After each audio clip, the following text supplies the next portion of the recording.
বিশ্বের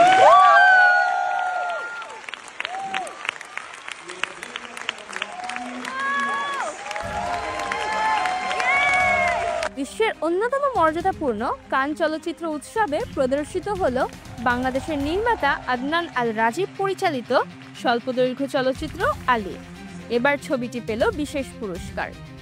এর আগে গত বৃহস্পতিবার উৎসবের স্বল্পদৈর্ঘ্য চলচ্চিত্র বিভাগে দেখানো হয় সিনেমাটি।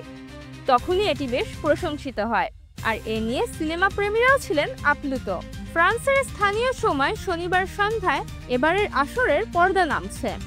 এদিন পুরস্কার বিতরণ অনুষ্ঠানের শুরুতেই বিশেষ সংবাদ পেল বাংলাদেশের সিনেমা আলী। পেল স্পেশাল মেনশন।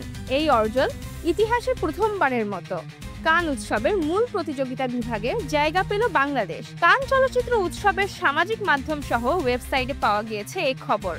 আলীর এমন অর্জনে দেশে সিনেমা অঙ্গনে আনন্দের বন্যা বইছে, তা বলার বাকি রাখে না।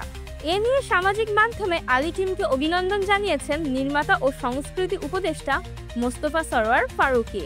সিনেমাটির গল্পপটে উপকূল অঞ্চলের এক কিশোর আলী, যে কিনা বেড়ে উঠেছে সমাজের কিছু কঠিন প্রথার ভেতরে, যেখানে নারীদের গান গাওয়াকে দেখা হয় অপমান হিসেবে।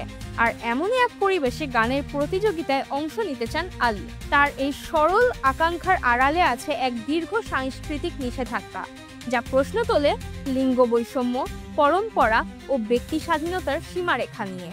বলা বাহুল্য, সিনেমাটি কান উৎসবের মতো আসরে জায়গা পাওয়া নিঃসন্দেহ একটি বড় কৃতিত্ব।